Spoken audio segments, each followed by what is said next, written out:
What is going on, students? It's Devlin Cassidy, aka The Scholar, and I'm really excited to be officially starting the week of Great Nature. I wanted to bring you guys a deck profile to start off the week, just that way you guys can see really what I think is the best competitive and most advantageous way to play Great Nature this format. And there is a second contender that will be shown later this week. But today we're going to be covering Bigbelly. As you guys know, I absolutely love this clan. I have this thing like the G zone's finally finished. I'm missing 4 cards from the main deck for this to be fully maxed, but I have the bling, I have the dream, and I think that I have a very innovative list for Great Nature, and I'm going to talk to you why every single card choice, very in depth.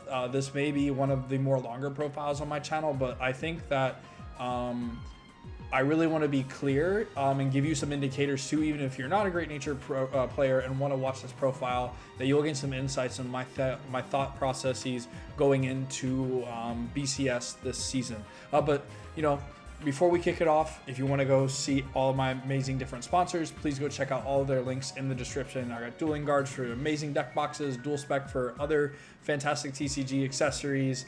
If you use the code SCHOLAR there, you can save some percentages off. Dank Ritual for if dueling guard's not your vibe, you have some more kind of, minimal deck boxes that are really nice. And then of course, if you're in the workout and fitness, please go shop with Uncertain, and that is a different code. Link all that's good stuff down in the description, but let's get right into it. So of course we are playing Great Nature, so we want to start with, of course, 3 copies of Bigbelly. Bigbelly here is absolutely fantastic. So now you might be wondering why I'm playing 3 of the G era Bigbelly. Riding and getting your Wisdom Teller turn is now more crucial than ever, because not only does that turn allow you to either play aggressive or super conservative depending on the matchup, it also gives you 2 Excel markers, which generates you a lot of advantage and sets up more optimal Calidrius turns and provides a better tempo going first, rather than just having a grade 2 game and then right into the V belly and stride. Just having your automatic go button to increase tempo and increase pressure is really nice. You never really use this counterblast skill to give 2 units the draw card 20k effect, unless you have a restand, or you kind of have like all these pieces to kind of go balls to the walls on your Wisdom Teller first turn. But this is just so critical, and like you're always like 95% of the time just first riding Wisdom Teller, just because again you can set up that turn to be very aggressive or very conservative depending on the avenue that you decide to take with Great Nature. So I think that again, just having your ability here to ride and go crazy is very important, so please keep that in mind when building. However, that does provide a little bit of a caveat here. I said in my last Bigbelly profile that I really liked playing 2 because in case this goes to damage.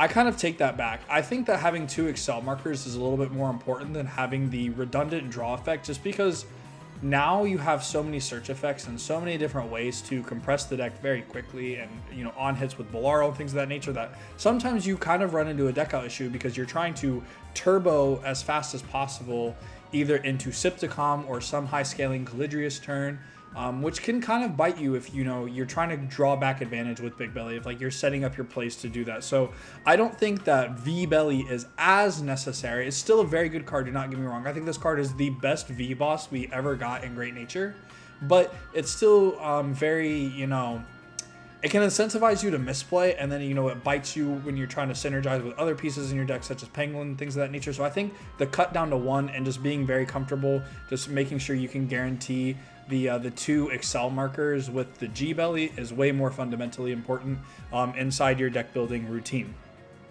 Now for the rest of the grade 3s, of course, I'm still playing 1 copy of the Amazing Professor Bigbelly. This is your Crayon Tiger clone. This is at the end of the battle. It swings. You can counterblast 1, choose one of your rear guards, and if he's successful, you stand it, and then it gets 4k. And then it's not forced to retire at the turn, unlike Crayon Tiger, where it forces you to draw the card and retire the unit that you did restand with the effect. So Amazing Professor is a really strong card. Just again, a searchable grade 3, because we have so many different ways to access grade 3s now in this deck, that he's just really important to play as a 1-of, just because then you get to play a 5th copy of Crayon Tiger.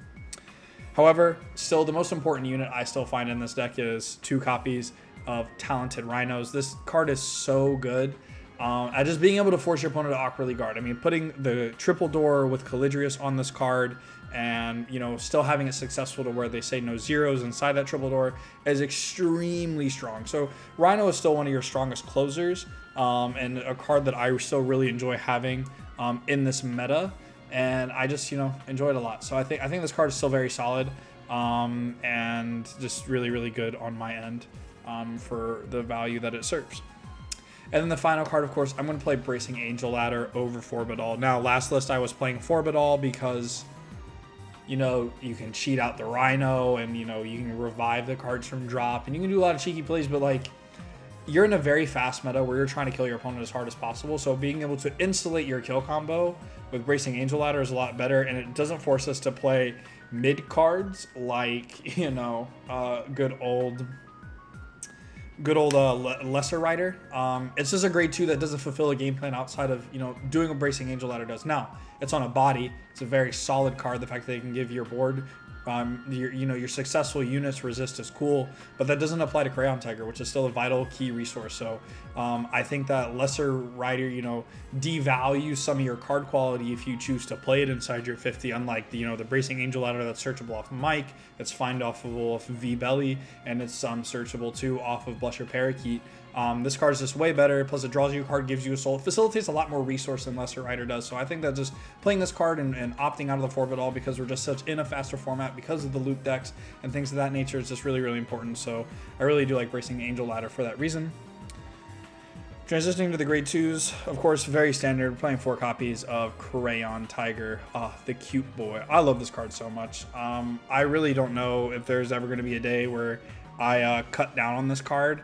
I was playing this low-key at 3 for a long time because I think the early game still needs help, but I just bumped it back to 4 because this card is too good. Like, draws a card, it's a restander, you need to see it like once you get to your stride turns. The problem is seeing like too many too early. Plus then like the 4th copy is a card that like you don't mind to ride, but this card is so good. When it attacks a Vanguard, you counterblast 1.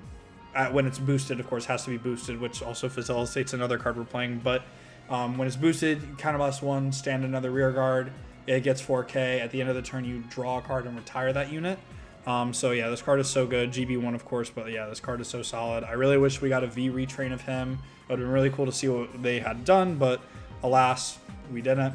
But a very cool V card we got was 4 copies of Spool Mary. So this is your preliminary ride target for Great Nature for your grade 2.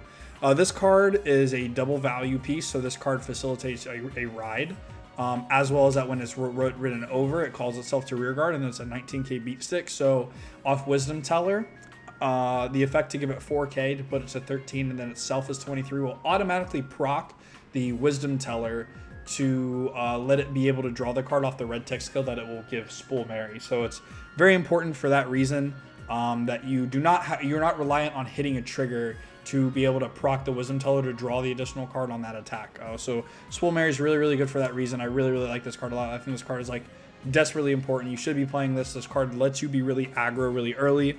And I really like this card a lot. So I think definitely you should be playing 4 Spool Mary, just because it allows that if you want to be aggressive in your first stride turn with Wisdom Teller, it allows you to be being a 24k on an Excel and forcing 15k shields out of your opponent, or you hit triggers on your drive checks and then now you're asking for more, is very, very impactful. Either asking for 2 cards or a trigger is very beneficial. The final grade 2 here is Blusher Parakeet. This card is so good. Sure, you could play Compass Line, but Compass Line really doesn't do much. It doesn't serve that dual function of increasing your consistency. It's not only really there to be, 5k bigger, be weirdly defensive, but like at the end it doesn't matter. Like you're not, again, proactively trying to set up your OTK combos and things of that nature, which like Blusher Parakeet allows you to do. Being able to find Bigbelly, being able to find Rhino, being able to find your Bracing Angel Ladder, and things of that nature is just so good, as well as it retires itself. So it has a lot of synergy with other cards we play, like Maka Sabaru. So I think this card is just a lot better overall. It does something on its own without needing another card in its hand, which that's the folly with Compass Line, is that Compass Line needs the other card in its hand. And trust me, I love playing defensive decks. I've loved Compass Line for a long time, even when we had just, the pre-V era Compass Line, and it was just, the 11k Compass Line. I loved playing that. I love riding an 11k and telling my opponent, like, you have to now commit more cards to touch me. But at the end of the day, Parakeet's just better. Plus, it's not a terrible ride target either because it still procs on the Vanguard circle. So you have 7 really good ride targets out of your 11 grade 2s that you play, which is like fundamentally just because of my theories of 11 video. You still want to have like a very optimal amount of ride targets in your 11 when you're building your deck. So if you haven't checked out that premium collection, or not premium collection but premium 101 series, I would highly recommend doing that. The card is above once you get done with this deck profile. Going on next, of course, I'm just going to do these at the same time since they're different versions, but they fulfill similar roles. Firstly, I love these. These are like my favorite arts in the deck. Like, look at the boy. Look at the boy. I love him. He is so cute. And then shout out friend in the back. But I'm doing a 2-2 split. Now, this is very different than my original take of going 3-1. And the reason for that is now all of our grade 3s are very, very highly impactful, and I do not want to discard them for stride. Plus, this guarantees me, like, if I need to see my V-Belly for some reason, I can pinpoint search it with the mini belly, while also now playing 6 reasonable stride fodders within the deck because we're playing the 4 crit stride fodders as well. And so mini belly just allows me to do that. It's a very comfortable discard for stride. I don't want to be discarding my combo pieces. This is not a combo piece. This is a consistency booster, not a combo piece. The mini belly here for V, though, again, is a really nice, just, generic way to find just grade 3s. You can find Heal Guardians. You can find, all these other cards like Rhino. I'm going to keep saying this again. You just have a lot of redundant consistency in the deck where you're going to be assembling your OTK combos most of the time unless, like, you hard brick and they're just stuck in the deck and you're not drawing them, which that's Vanguard and that's card games and variants. So I would not be, like, limited to on that. Plus, this card's a 10k shield, so I would never go 3-1. I would only have these equal or this be the more, but just because I'm really trying to not discard my OTK combo just because of how fast this meta is, I decided to up this just because it's a way more comfortable discard. Plus, he's my favorite art arguably in Great Nature, especially as the SP. You just see everything. The card loads are really robust and really nice, so I really like this card a lot. But yeah, both of these mini abilities are uber important for the deck. Now this is where my list begins to change. As I said forever that this card was a 4 of. We have dropped this now down to 3, and I've been considering cutting it down to 2.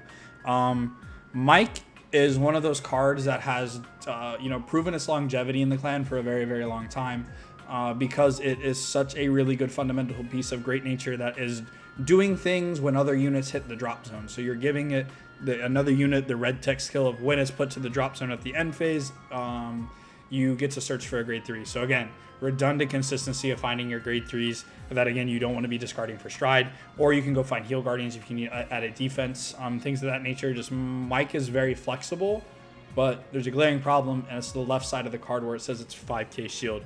Great Nature for so long, and I've said this throughout all my profiles on my channel, it's very consistent. It's a fake shield deck. You don't get shield out of this deck, and you need to be able to find a way to counterbalance that. So I finally decided to cut this down, and this card may get cut by 1 more copy. I'm not sure yet. I really like the consistency of this card. Plus, this is another rear guard you can commit early if you find the Parakeet. Like, if you ride, like, my favorite grade 2 sequence is Ride Spool Mary, call Parakeet, Parakeet skill, grab a 3 to hand, call Mike, target the Parakeet.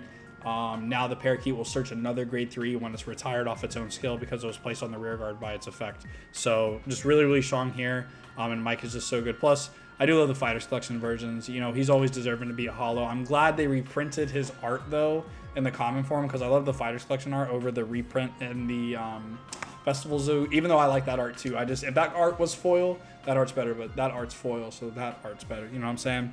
Now, this is a card I will have to go over kind of in detail and really explain why, because we haven't seen Great Nature players play this card for Bigbelly since, like, probably, the VBT 11 was dropped, and it is this card right here.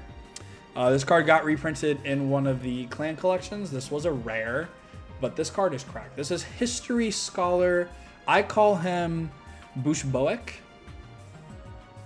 I don't know how to pronounce the last name. You guys, the other linguists among the students can tell me how you officially pronounce that card's name, but it's a scholar card, so we got to play it, baby. But this card I stumbled across going through my binder, and just my collection, which I will be doing a video here shortly, just talking about like how I organize my cards, kind of my event prep stuff. I'm going to be going into more now, just beyond the cardboard and how I operate as a player, because I also think this is important for you guys to know. But getting back into it, I was going through my binder and I ran across this card and I started thinking. And not only is it a very good ride target because it has a Vanguard on place terrible, you just discard a card from your hand, you draw a card. So it helps you filter going second because you'll just pitch the quick shield if you don't find a belly. So you have 5 good grade 1 ride targets now between the Bigbelly and this. Also, it is a 10k shield, which is even better because now we get to play more 10k shield. So our hand in theory is just a little bit less fake, even though we're playing more mini belly now. And we're playing, just non-other committal cards. That's completely okay. It's totally fine. Like, do not worry about it. But you have the Bigbelly for that reason. Very, very strong, very, very important card for you to play. And I just really, really like it for that reason. But the best part about this card is that it's a rear guard you can commit early and has value at any point you want it to have value in the game. And I think that's the best quality about this card, because at the end of the battle it boosted, you can retire it, give another unit 10k until the end of turn. So when you're going into like your closeout turns and you need to scale power, because let's say you only hit like 1 crit on a Rhino and a Calidrius turn, if you have 2 Bigbelly behind Crayon Tigers, you swing the first Crayon Tiger, and you threaten to poke, restand this, retire this Bigbelly, and then give 10k to that Rhino. If that Rhino's 10k bigger, so that Rhino scaled by 20k on the turn and has like 2 more attacks if you have the Bigbelly here, which is a typical standard thing, but I will be going over kind of those patterns and formations in the combo guide. But Bigbelly, I think, is the best card, and the reason I'm so focused on aggro, because most of the time these flex slots, especially because it would be cut down to 2 because we'd be playing the 4th mic, is always committed to some like bait Cray Elemental. And what I'm talking about with like bait is like, oh, we're always playing Hanali, because we can cheat it out with All Mirager. I was playing Mistoff for a little bit because you can like reverse stack Mistoff. I think Mistoff has potential in this clan, but I don't think it's right now.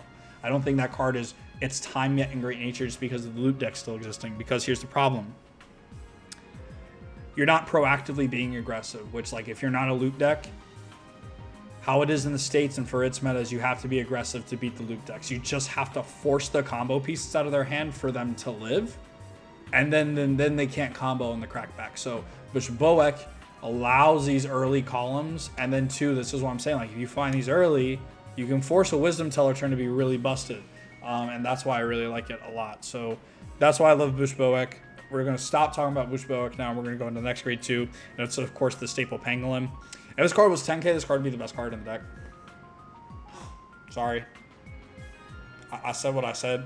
This card is your resource and lets you play through. Like, if you find 2 of, like, if you have both of these and play these on the same turn, give it to a Rhino and then drop ladder, like, you're playing through the Hanalis, bro. Doesn't matter. So this card is really, really nice at being able to do that. Gives you a lot of souls, so like your following turn 90% of the time is the Sipticom, which I really like. So this card is just so good. Just being able to countercharge Soul Charge is so broken in this deck. Just giving you free resource, and so that way you only have to play in theory with 1 counterblast. So like if your opponent like chokes you and you're only at the 1, that can let you play through the entire turn. Just if you do the Calidrius and you do the other combo guides. Now where I'm sad, because we had to make the room for the Bigbelly and all this other stuff, right?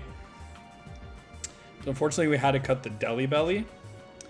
And the Deli Belly here is still one of my favorite PGs. Solemn talked about it in his profile. I've talked about it in mine. This card's a 1-card PG. This card's busted.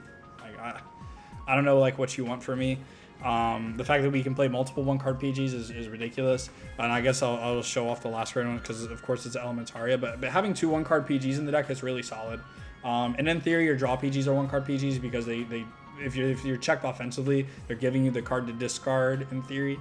And still in a way we're playing 4. Just the Deli Belly giving you the counter charge and the draw is very important sometimes. And I do miss having multiple copies of this from time to time. But like you have to properly manage your resources. So sometimes it can just fall back on you as the player, which is totally understandable in the grift of Vanguard. But like I wish I could play more of this card, but just because we have to fit in different aggro pieces that we're required of. Like, we just can't. So that's where that is, for real. So yeah. So going on to the triggers here, I have 4 copies of the Stride crit because, again, we don't want to be discarding our grade 3s. 4 copies of Pawn Belly. This is the SP I'm missing, but also I will say having the errata text is nice, just so that way you can't have, you know, new players going, the card doesn't say that. I'm like, well, then I got to pull up, you know, the translation and all that stuff. So this card just makes it easier. Plus, you know, sometimes in high stress you can forget that it's a 15K instead of a 10. So yeah, I really don't care because it helps me in the tournament setting, but like I want the SPs, but whatever. 1 copy of Curious Pony because, again, we had to cut down on the Deli Belly, unfortunately. But it does, however, let us play the most beautiful PG in the game. My favorite rarity of all time. And the Asuka rares, this Cable Sheep is stunning. Oh, look at that, man. Look at that. Card's so beautiful. 2 Asuka draw PG, because now we're playing 6 defensive draws, or 7 if you're including the Overtrigger.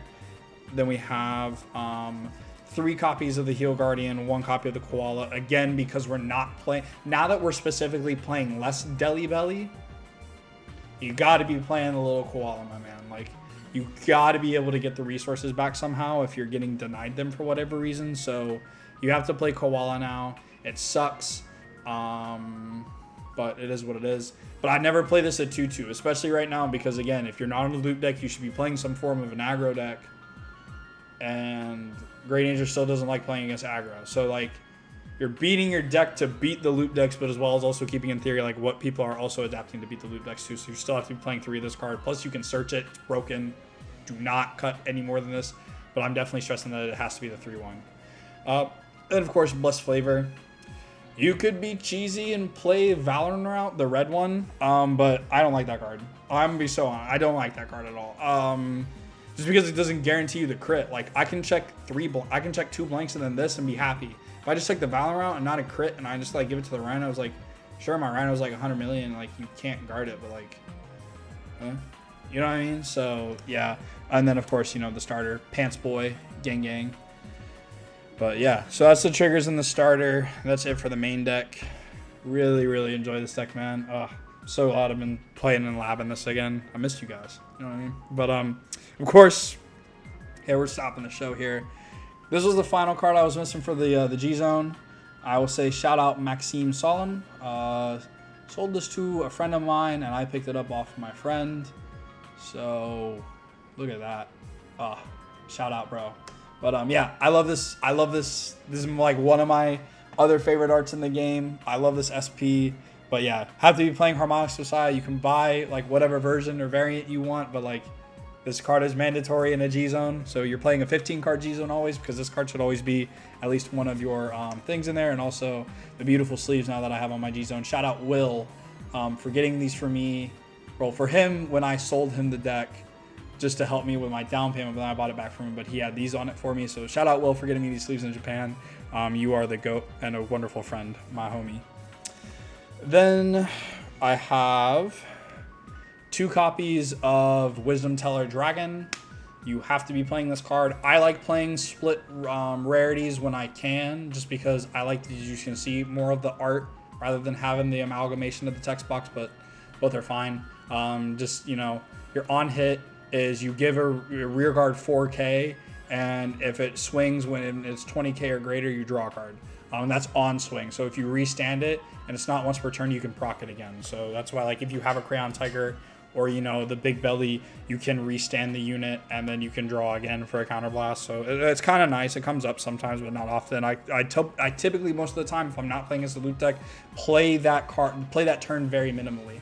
But if I'm going against something like, you know, fellow Excel and Protect decks, I just call, you know, the Pawn Bellies or the Curious Pony to these, and then I'm like winning the game. So just keep that in mind. And then 2 Balaral. This card is like, this card's so crazy though. This card is still so relevant for the deck. So much longer, like later. This card is crazy. I really like this card a lot. Just being able to Soul Blast 1 flip. And so like you can play on low damage with this card. Get advantage because you give all of your units the ability to, when they hit, draw a card, and then 4K for every face-up card in your G-Zone is really cool. Just again though, that he retires everything that is given this effect. So Unlike the next stride, which I will talk about the sequencing there, it will retire everything that it gives its skill to, but I will talk about sequencing there different in just a minute. Next card is Calidrius. This is one of your closer strides, I would say. Sometimes it's a first stride just because this one is the true free cost where you're just flipping a card face up in your G zone. No soul, no nothing like that. You give your front row rear guards 10k. Bolaro gives himself the power as well because he says units. This is only front row rear guards will be getting the 10k. And then when it attacks, you counterblast one. Choose one of your rear guards.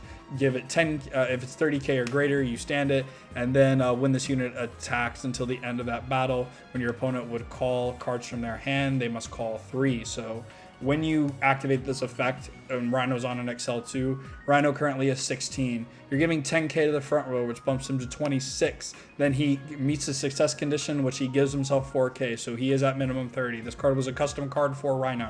Stop gaslighting me and saying it was not. This card is broken. Yeah, this card's crazy. So the reason I wanted to talk about, you know, different timing is that if you have the Crayon Tigers, which I said like Crayon Tiger is your most important rear guard, most of the time what I do is I call a rear guard behind the Crayon Tiger. I swap them, right? I activate the, you know, the Calidrius skill and then swap them back because that unit has 10k and then will retire and not the Crayon Tiger. But the Crayon Tiger won't get the on-hit skill if I do the same thing on a Bolaro turn. So if you really want the on-hit, I would reconsider about committing my Crayon Tigers unless I can force the kill turn because you're going to lose them and there's no way to recur them. We're not playing the Shroud in Darkness, which like in theory you could too, but I think just, you know, Angel Ladder's too broken of a one of that you can search to not play it. So that's why my consideration is there. But yeah, these are like the multiple strides you play for Great Nature. Then Mana Armor. I'm trying to remember when was the last time I strode this card. I think it was like a few years ago. I'm not even gonna cap. You can sometimes like ride Bigbelly going second, and then, you know, you just have like the Crayon Tigers, the Babush specs, and the Rhino in hand, and you go crazy. But like, it's not coming up. We mainly now use this card for its skill to Soul Blast one and extend a card from hand. So being able to, you know, call like a Spool Mary or something from hand, like if you've committed a like, so one of my favorite things to do on like a Calidrius turn or a Bolaro turn is like, this is the flip, and then you have the ability to, like, you know, have one of the into soul draw crits between like Curious Pony and Pond Belly, like on an Excel circle. So like they're either whatever power that you gave them off Bolaro, or you just use Calidrius and they're 19. You swing 19, then you swing the Vanguard, it goes in the soul, you draw a card, and then you just Soul Blast it out using the Arnhem skill, and then you just call like the Spool Mary or something other card from your hand. So it's really busted. It's really like multi-purpose. I really like the card, but yeah, I just don't find myself striding it as often, even though I really do like his art. I love this art like for the entire clan. That's why I play it, not gonna lie. Like, just fell in love with the art outside of like the whole fur bait thing, but it is what it is. I just find the G zone so pretty in this highest rarity. Sipticom here is really good. This card is the reverse stack. You can reverse stat the OT if you draw it, just because, you know, anything's retired or milled from the deck, you can opt to put it on the bottom instead. And then when a rear guard attacks you, Soul Blast one, flip a card face up in your G zone, and that unit gets 5k for every face up card in the G zone that's retired at the end of the battle, so it will go to the bottom of the deck. So you can do similar things to, like, you know, Fenrir Loop and things of that nature. We just don't have Spangled, so free Spangled, but like if they did give us Spangled and we did go first, we could, in theory, do similar stuff to what Fenrir Loop is doing. So I understand why they didn't do it, but like, come on, Bushiroad, make Great Nature fire, please. I really want it. And then my last two strides here are a little bit controversial ones, but I will just put the one that I still play as standard. I still like to play Fernigas. It's still really good into Link Joker. It's still really good into a bunch of other cards. So I just really like this card a lot. I think that this card provides a lot of value, just being able to draw, counter charge, and soul charge. For every rear guard you retire, and you can double it up on the Bigbelly for the draw effects, is really good. So I just really like the whole Fernigas a lot. Love this card to death. Plus it gets 4k for every one of your rear guards, so it's actually like one of your more threatening center columns in Vanguard, as well as another one of your more threatening center columns is the Afonk. Because it gives itself 4k for every card you give it skill, which the skill is counterblast one, flip a card face up in your G zone, and then you you choose all your rear guards and they say they can't be retired till the end of turn. So if you have not found ladder, but you're playing in a Naru or something that can retire your units, you can just play this for your first stride, or or whatever stride like point you're at in the game, right? If you're already on your Wisdom Teller turn, and this card can like dodge those interactive G guards that are still existent in the format that in forms of retiring, not as blanket as Angel Ladder, but a little bit better, and it protects again your entire board versus Lesser Rider only protecting your Rhino and your blue Bigbelly and your amazing Professor. So card's just a lot better in my opinion. If you wanted to play a different card, the only other card I would consider is a Zoa, but I still find Zoa very obsolete in Great Nature just because of the creation of Premium Collection 2022 Perfect Guard G Guards. So that's why I've really removed, the Zoa package from my list. But like, you can still cheese people, I guess, if you want. But like, also know that Elementaria still exists. Like, all these different cards still exist now that just stop Zoa combo. Like, Zoa combo used to be so great pre 2020, but with more cards coming out, like it's just died. And yeah, it's just sad to see because Zoa combo is what put me on this deck. I love Zoa combo, but I miss it. But yeah, that's why I just play the Afonk. And wrapping up here, 2 Ardillo. This is the free plot maker. Again, I have my second SP now. Shout out Will. Yeah, card is good. It draws cards if you're on Bigbelly. If not, it's a free 25k shield. So not high committal. Very nice card most of the time. Playing 1 copy of Almirage. This is the best Dismal on the planet. You can call cards, so you can call like Parakeets and you can call Mini Bellies to maybe find more G guards, but then you can also protect your front row. Your front row Crayon Tigers, correct, thank you. Because they don't die when they're hit, and then they also gain resist. So this card is like Dismal on crack. I've talked about Dismal extensively in a lot of my different profiles lately. I'm playing that card a lot in my G-Zone because I think that card's just so good. So the fact that Great Nature has an in-clan Dismal on crack, I absolutely love. So I love Almirage a lot. If we get into a format that's a little bit slower, and then we can, do more cheesy G-Guards, I would inverse the Ardillo and the Almirage, ratios. But for the last 2 cards in the G-Zone, Shabet Avil and Zankalpa. Because these cards kind of serve similar purposes. If you want to play 2 Zankalpa or 2 Shabet Avil, you can. I just like playing the 1-on-1 because like sometimes you can, like sometimes I just literally like if I'm playing against DP and like they go Unibird Galaxy or something crazy, I'm like G-guarding with this first and seeing if I just hit the trigger, so that way I go, cool, now I don't care about your Linka, which happens like very often against that deck. So like if you just hit the trigger, you PG. Now if you're on Isabel, if you're playing the Isabel variant, this card is always a PG, which is really sick, which I'm gonna be doing an Isabel deck profile this week too. Something that that one where there was a lot more theory crafted than it is play tested. This deck is very play tested, and I've been having very solid results with a deck that's not a loop deck. And then Zankalpa, just of course Counterblast 1. You can choose a rear guard in your Vanguard. They get power for every 4k power for every one of your open rear guard circles. And then, if it's 20k or greater, if the rear guard is, you draw a card. So really sick card here. Love Zankalpa a lot. Just being able to draw a card for a counterblast while being very big shield most of the time. And again, why that's so important to go Wisdom Tellers, you're getting an additional open rear guard circle or 2, depending on, your formation of what you're playing. So very, very strong card. Stop sleeping. But yeah. And then of course you already know, Boop. The good old, the Goo 2, Goo 3, Goo 4, and then Goo 5 through 13, because I love this marker so much. Love the fact that I have 2 playsets, bro. But, alright, I'm done with my flexing now. I got to show off my favorite deck of all time with Great Nature. But, yeah. I hope that was very insightful for you all. I hope that you guys really, really enjoy the deck profile.